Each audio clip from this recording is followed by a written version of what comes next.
খুলনায় কোটা সংস্কার আন্দোলনের সব কর্মসূচি প্রত্যাহার করেছেন আন্দোলনরত শিক্ষার্থীদের একাংশ।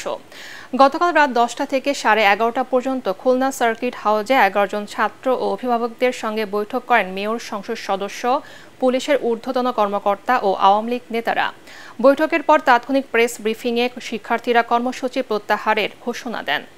এ সময় খুলনা বিশ্ববিদ্যালয়ের পরিসংখ্যান বিভাগের ৪র্থ বর্ষের শিক্ষার্থী ও আন্দোলনের সমন্বয়ক তানভীর আহমেদ বলেন, তাদের আন্দোলন ছিল কোটা সংস্কারের দাবিতে। দাবি পূরণ হয়েছে, তাই সব কর্মসূচি তারা প্রত্যাহার করে নিয়েছেন। আমাদের পরবর্তীতে আর কোনো কর্মসূচি নেই।